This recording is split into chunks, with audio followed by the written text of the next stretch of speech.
Well, paint me green and call me a pickle. Yes, it's time for the main event. The story of a British legend, the WBA World Champion, and a hair transplant success story.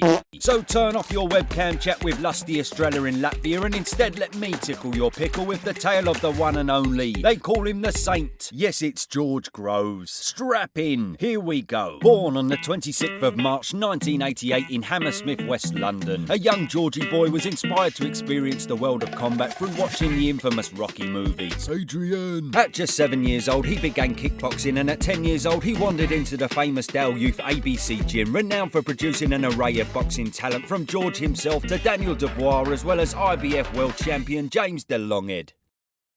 Sorry, I meant De Gale. He has got a long head though, hasn't he? I could fucking canoe on that. Anyway, by the age of 13, the young Saint was hooked and he decided to pursue boxing. He was turning heads with his sublime skills, winning the senior ABA championships back-to-back in 2006 and 2007, and found himself boxing for his fine country. The paths of George and De Gale mirrored along the way, but George did manage to defeat him via a points decision on the amateur circuit. His ambitions were always to turn pro, and with the Beijing Olympics 2008 looming, the optimal time would have been straight after this, and hopefully with a gold medal in tow. But instead, Longhead got picked. So Grove said, alright, fuck you, I'm turning pro. Bosh. And on the 15th of November 2008, his illustrious career began. Yes, only 20 years old.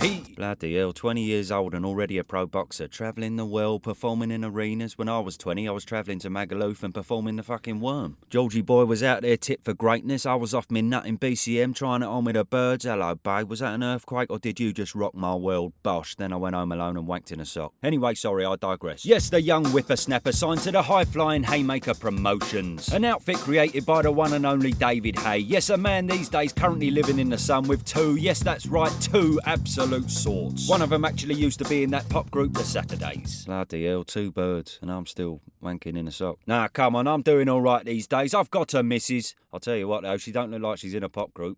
She looks more like a fucking Pop-Tart. Sorry, I digressed again. Back to Groves. Yes, his debut was at the O2 Arena on Hayes undercard, winning a points decision against Kirill Plonko. Preceding this with 5 knockout victories and picking up his first belt, the Commonwealth title, after only 9 fights. And then it was the big one. His 13th fight, he found himself up against his childhood foe once again, this time professionally. Yes, Longhead and Groves were to compete for the British title, a real British grudge match. There was so much resting on the fight as the winner was set to be the next star and destined for huge opportunities. Groves came in as the underdog and the rivalry caught fire. Luckily for George, being around Haye and Haymaker Promotions, he had learnt to talk a wheelbarrow load of bollocks and became a solid self-promoter. It was a spicy build-up. Yes, the famous ringside interview was absolutely brilliant. George showed up looking like he was hosting a meeting at the local fucking bowls club, and De Gale had some very interesting things to say. Wake up with someone a coffee, let me tell you something.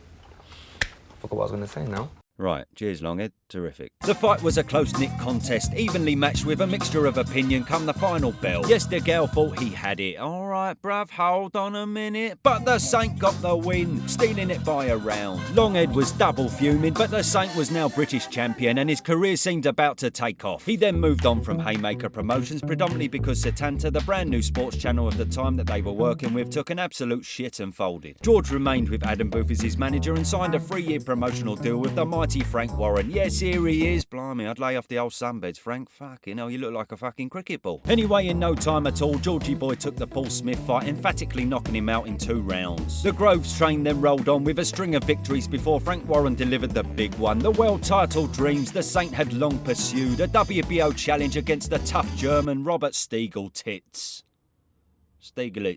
Rather. But an injury in camp put an end to the fight and the hopes of a belt. However, a knockout win against Al Cobo took him down another route, making him mandatory challenger for the IBF, held by none other than the Cobra himself. Yes, the Nottingham powerhouse, the one and only Marv. There he is. Yes, what ensued would create some of the greatest memories in British boxing. But hold on a minute. Why are you listening to me talk bollocks about Groves when you could hear it from the man himself in his epic podcast that is sweeping the boxing nation, the George Groves Boxing Club podcast? Yes, this video is sponsored by Georgie boy himself, and he would love to have the company of you lovely people to join him and Deck and an array of legendary guests, including Ricky Hatton talking through his amazing career. As well as here he is again, yes, it's Marv, talking about how he tried robbing Macaulay Culkin Falcon and completely fucked it up. Now there will be a host of other big names and you won't want to miss it. I mean, personally, I don't want to listen to it, to be honest. That George Groves gets on my fucking nerves, but I've heard it ain't bad. No, I'm joking, it's ruddy superb, so get yourself involved. Available on Spotify and Apple and most other streaming platforms that no one fucking uses. Big up the George Groves Boxing Club podcast. Bosh, now where were we? Yes, the Battle of the Brits, Froch versus Groves. The fight was anticipated to be lively, but no one could predict what it would end up becoming. The day of the first press conference, George found out that Adam Booth had called off the partnership. Cheers, Adam, good time in there, bruv. So Paddy Fitzpatrick took on the mammoth task. The Saint chipped away at a very aggravated Cobra. It was clear he was now rattled by what he originally saw as an easy defence. And then came the famous quote, though not believed by many at the time, added fuel to the fire. I'm going to come out, I'm going to meet you, centre of the ring, first round, and I'm going to win the jab exchanges, and I'm going to hit you with 2 right hands. Just 2, just to let you know, whenever I want, I can hit you with a right hand. Now the fans were getting double frothy. The day finally came, and in the first round, Groves was true to his word. But the range is George Groves, timing perfect. Yes, an incredible punch, and the Cobra was wobbling about like your granddad's bollocks on a hot day, but he was saved by the bell. Groves took the lead over 8 more grueling rounds, keeping Froch at bay until that absolute donut Howard Foster decided to throw the turd at the fan. And Howard Foster has stopped it. Wow, that is going to be controversial. The boxing public were in outrage at the result. Everybody said it was stopped too soon, and even Frochie himself acknowledged it. Yeah, I thought it was a fair enough stoppage.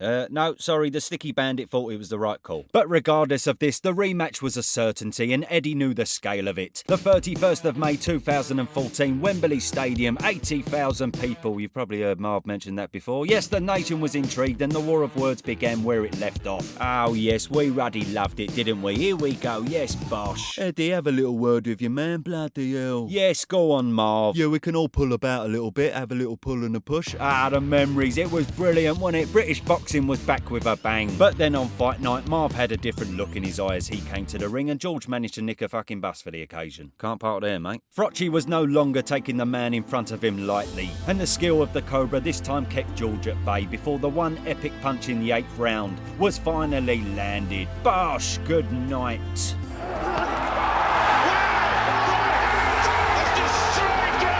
The Saint showed he really was a warrior, eventually getting to his feet, but the damage was done. The rivalry was concluded, and no matter the outcome, in my opinion, these bouts ignited the flair in British boxing not seen for many years, and for this we say thank you, George.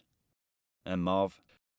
A turbulent few years preceded this. Groves was back to winning ways, picking up the European title against Christopher Rebras. A knockout win followed this before a narrow loss to Badu Jack saw him miss out on another world title opportunity. The boxing world wondered if it would ever happen. The stress and the desperation to win a sacred belt had scrambled his brain, and along with this he felt he was producing flatter than usual performances. So it was highlighted that the time had come for a change. He called an end to his partnership with the brilliant Paddy and went on to set up camp with Carl Frampton's BFF Shane McGuigan. This is where the energy of the Saint suddenly changed. Another winning streak materialised, including solid performances over Martin Murray and dear old Edward, who unfortunately suffered life-threatening injuries. Our prayers go out to this warrior. But then it was time for the last roll of the dice. He found himself in a position to fight the very tough, the very hard-hitting Chewed him off for the WBA super middleweight title in what was looking like his 4th and final attempt at achieving his dream. By the by, you can hear more about this story from the man himself at the George Groves Boxing Club podcast. Another plug there. Yes, if it wasn't to happen, George knew emotionally he couldn't go through it again. Check out this and other great stories at the George Groves Boxing Club. Fuck me, they could have made that shorter, couldn't they?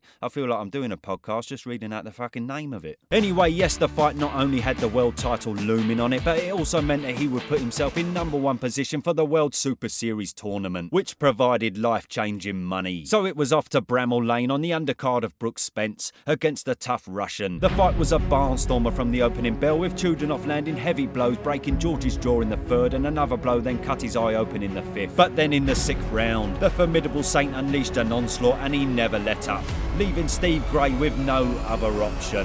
50 left in the round, and Groves has got his dream!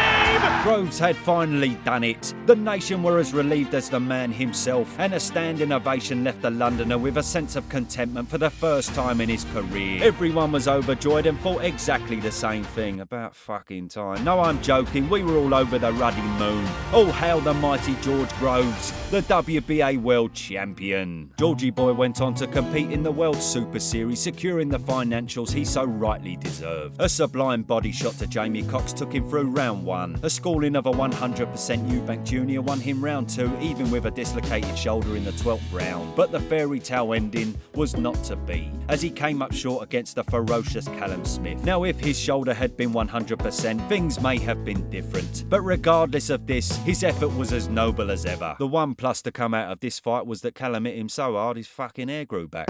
What a result. Then on the 28th of January 2019, at the age of 30, Groves announced his retirement from professional boxing. He stated, "I don't want there to be a time where I'm too old to box or where injury retires me." And everyone was delighted to see him leave the sport safe. We can all agree, what a ruddy legend. Thank you for the memories, Grovesy. You are our hero. This has been the story of a great of the sport, one of the very best self-promoters, a British boxing hero, St. George Groves. Check out the podcast and big up the Grovester. Thank you for watching. Like and subscribe, and God bless it. Yes, and double bish bash bosh.